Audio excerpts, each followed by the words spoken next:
To start removing this tailgate support at the top here, you'll notice that it has a little clip right here. You can take a little pocket screwdriver or a pick or whatever you have that can get underneath and pry this out.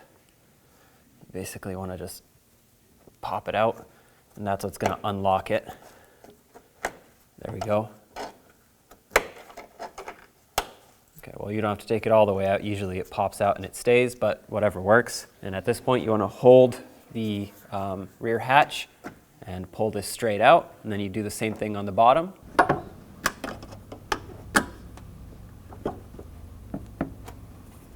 There we go, popped out. Remove it, grab your new one, and to install it, you just press it right on. There we go. Follow it up and do the same thing to the top. There we go. Make sure it's hooked on, and now you can do the same to the other side.